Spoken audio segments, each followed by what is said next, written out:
qisadeena maanta waxay ku dhacday gabadh la yiraahdo Sara. Sara waxay jirtaa 13 sano. Sara waxay dhigataa iskuulka hoose. Waxaa jiray nin shofeer ah oo Sara geyn jiray iskuulka. Sara waxay ahaan jirtay qofka ugu dambeeya ee basku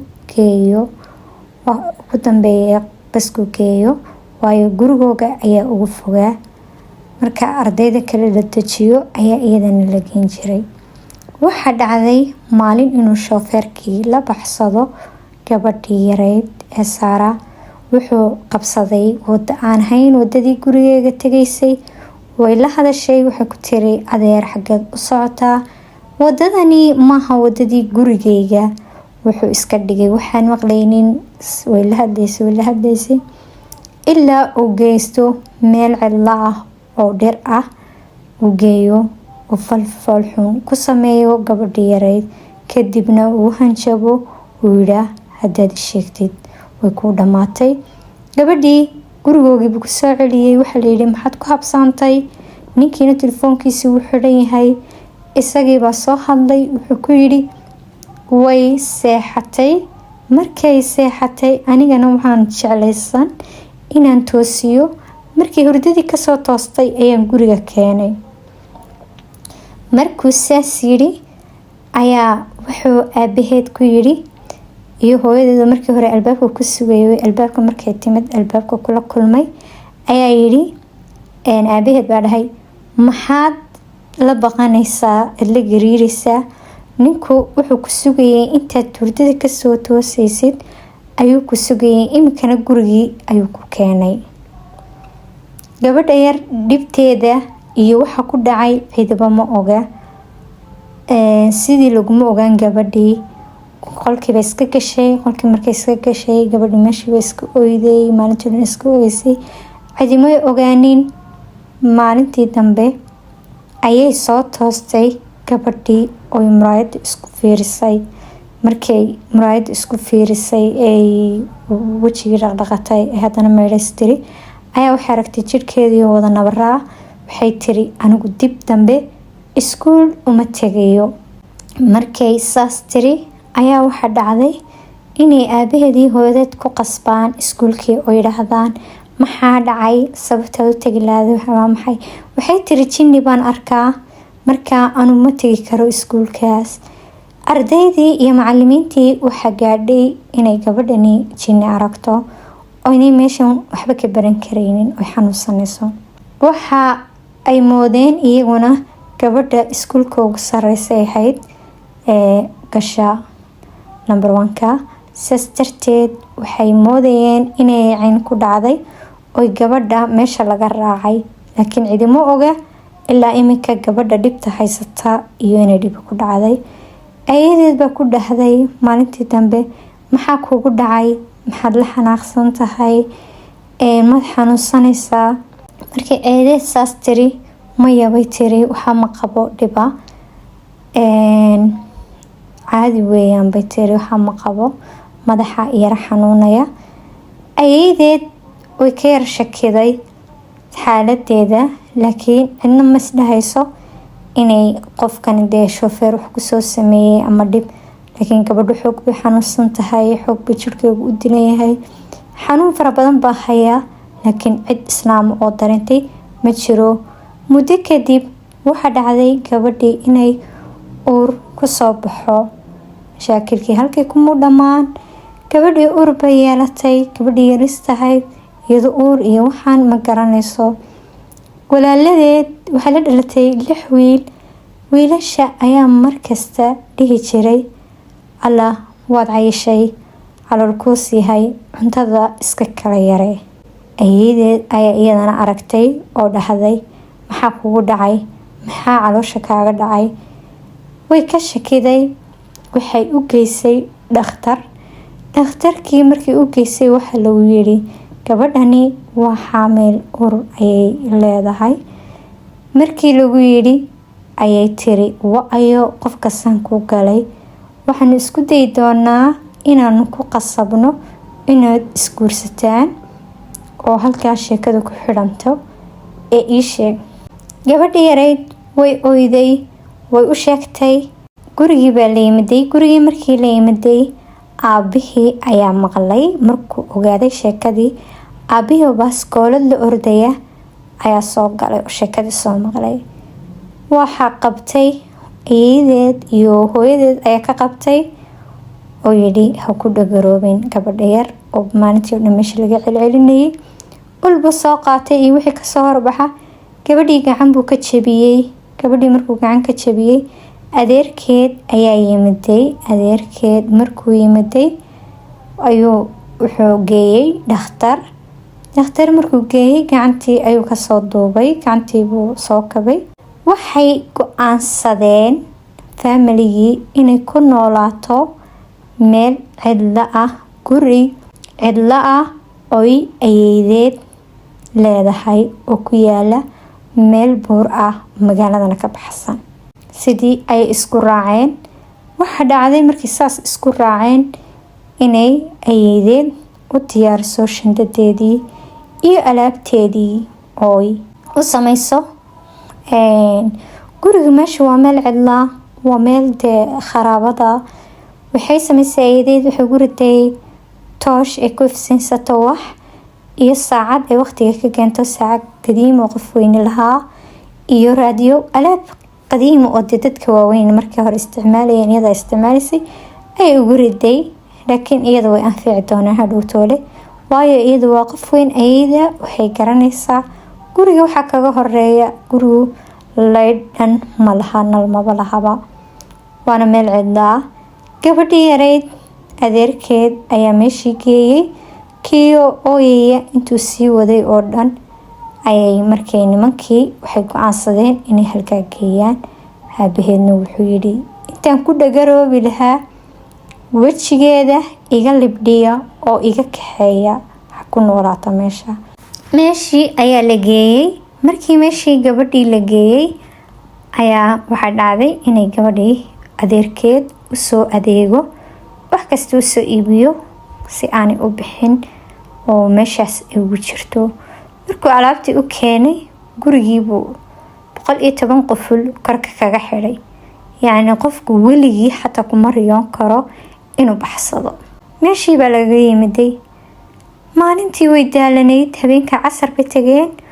Way daalanayd, way iska seexatay. Maalintii dambe way soo toostay, way soo jeeday. Habeenkii way seexan weyday, way baqatay. waxa u sawirma qof albaabka soo garaacaya, dad sanqaraya. Way baqatay. Waxa dhacday inay habeenkii soo jeedo, maalintii seexato bil ilaa intay la qabsan doonto. Bil dambe sidii ku waday. Maalintiina way soo jeedaa, maalintiina way seexataa, habeenkiina way soo jeedaa. Waxay sidii muddo ahaataba waxaa dhacay inay gabadhii meeshii la qabsato bil kadib. Waxay sidataa oo ayeedeed u soo dhiibtay quraanka, kutubka quraanka. Quraankii bay iska xafiday, quraankeedaas iska akhrisanaysaa. Iyo idaacadda waad dareemi kartaa qof 13 sano jira oo uur leh oo ilmo yara oo meel cidlo, guri cidlo ah oo guri xataa meel la degi karo oo de maaragtay naftu ku siinaysa inaad degto maaha. Laakiin aabaheed wuxuu gartay inuu meesha ku duuro. Waa guri beri hore laga guuray, sanawaad laga maqan yahay, waqti dheer laga maqan yahay oo naftu meel ay seexan karta maaha. Laakiin iyadu waxay samayn karto ayaa iska yarba. Waxay samaysaa quraankaas, idaacadaasay weheshataa, iska akhrisataa. Meeshaasay iska joogtay. Say sidii u ahayd ayaa waxa dhacday inay aragto meel albaab iftiin yari ka soo baxayo oo meel ahayd waxay ahayd meel mustawadaca ama qol alaabta lagu guro, meel alaabta lagu xareeyo. Ay aragtay iftiin ka soo baxaya. Meeshii bay isku dayday inay jabiso oo u jabi weyday. Muddo si u waday. Markii dambe qufulkii way ka jabisay. Markii qufulkii ka jabisay waxa dhacday inay qol gasho, meeshii dhex gasho. Waxay aragtay sanduuq weyn oo yaala oo ku jiraan ka buuxaan midiyo iyo waraqado iyo maryo. Midiyihii bay mid soo qaadatay. albaab kale oo banaanka looga sii baxayay ayay furtay. albaabkaas waxay sameyn jirtay meeshu cadceed dhan ma arkayso gabadha yar, wax cadceed ay arkayso maba lahaba, meel cadceed guriga kasoo gasho. waxay sameysay albaabkaas ayay fadhiisan jirtay cadceedda say subaxii ay uga qaadato oo ay uga yara cadceedsato iftiinka usoo bixi jirtay aroortii. waxay sidii muddo ahaataba ayeydeed waxay usoo dhiibi jirtay cuntada, marmar bay cunto usoo dhiibi jirtay, cunto iyo waxaa. laakiin gurigu meel yani albaab iyo meel ay ka bixi kartay wax male. waxaa jira meel yar oo daaqada xamaamka ah xoog u yar, cuntadii wixii loo keena halkaasaa looga soo dhiibaa, saasaa lagu tagaa. cid kasoo wardoonta may dhimatay may nooshahay bishii marbaa loo yimaadaa, hadday ugu soo dheereeyaan waqti hore u yimaadaa. cid xaaladeeda og oo ilaahay abuurtay ma oga. maalin maalmaha kamid a waxaa dhacay inay wiilal yimaadaan 15 wiil oo 3 baabuur wata ayay maqashay. kuwiyo meesha soo istaageen baabuur, way oraday daaqada yar ee xamaamka ay wax ka eegi jirtay, meeshii bay ka fiirisay. waxba weeyaanba waa wiilal aanay garanayn.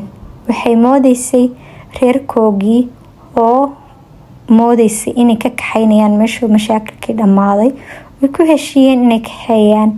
laakiin lilasaf may noqonsay moodeysay. wiilashii baa soo degay, wiilashii baa meesha iskaga baashaalay, hilib iska shiilanayaan, meeshooday ku baashaalayaan, waxay meeshii ka heeseysayaan. waa dad meesha dalxiis ahaan u yimiday, waayo meesha waa meel cidloo buura ah. markaase waxay sameyso magaranaysa iyada, waxay sameysay inay dadkii ku faraxdo oy meeshii ka daawato unba la gudban, ma dhihi karto kale caawiya. waxay isleedahay sidii ninkii hore bilay kugu sameeyaan way baqanaysaa. ama waxay isleedahay waxay tiri iyo waxaan isdhahay biloy jinni bay ku moodi doonaan oo way kaa cabsan doonaan, waayo meesha meel qof bili-aadmiya ku noolaan karo ama qof bili-aadmiya laga filan karo may ahayn. waxa dhacday inay wiilashii markii ay tageen maqribkii cidladii iyo murugtii ay dareento oy farxadii halkii ku tagto. waxay ka bariday ilaahay inay wiilashaasi mar kale soo noqdaan. ilaahay subxaanallah ducadeedii wuu u aqbalay. wiilashii toddobaad kasta way iman jireen meeshii. siday wiilashii markii toddobaad kasta u imanayeen ayaa waxaa dhacday maalin maalmaha kamid a inay soo iloobaan, ay neef soo qashaan. wamay soo qasheen, waxay soo iloobeen wanka waxay ku karsan lahayn qoryahan xaabada ee lagu shido dabka ay soo iloobeen. mid baa guriga ku warwareegay oo meesha guriga agteeda iyo waxaas ka raadsanayay qori ay dabka ku shitaan. sida u soo socday ayuu arkay gabadhii oo daaqada ka eegaysa, meel yaroo daaqada ka eegaysa. iyaduna way aragtay, isna wuu arkay, wuu ka naxay, way ka naxday, waayo wuxuu isleeyahay isagu waa jinni maaha qof bili-aadmiya. qur-aan buu ka akhristay, wuu ku soo socdaa. qur-aan buu ka akhrisanayaa, wuu soo socdaa. iyaduna dib bay usii baxdaa ilaa uu jijaaheygii usoo dhawaaday. meeshii bay ka oraday, ka dhaqaaqday. meeshii markii kasoo baxday ayuu wuxuu sameeyey wiilkii albaabka soo garaacay. way baqatay. markay baqatay ayay istirtalo maxaa kugu dhici doona maantana mar kale. wiilkii wuu soo wareegay. iyadu markay wiilashu meesha imanayeen subax bay ahayd. maalintaas hore u yimaadeen. inta badan subax may iman jirin, waqti dambey iman jireen, laakiin maalintaas subax bay yimaadeen. tiyo albaabkii dambe ka baxday oo cadceed qaada isle ayay wiilashii ay yimaadeen. markii sanqashdhii baabuurta ay aragtay ayay oraday oy daaqadeedii yaray tagtay. albaabkiina way celisay, laakiin albaabka hoos kamay xirin. wiilkii markuu soo wareegay oo albaabadii riixay wuxuu arkay albaab furan albaab oo furmay uu soo galay. markuu soo galay ayuu ku yiri Ilaahay baan kugu dhaarshay ma jini baa tahay mise insi baa tahay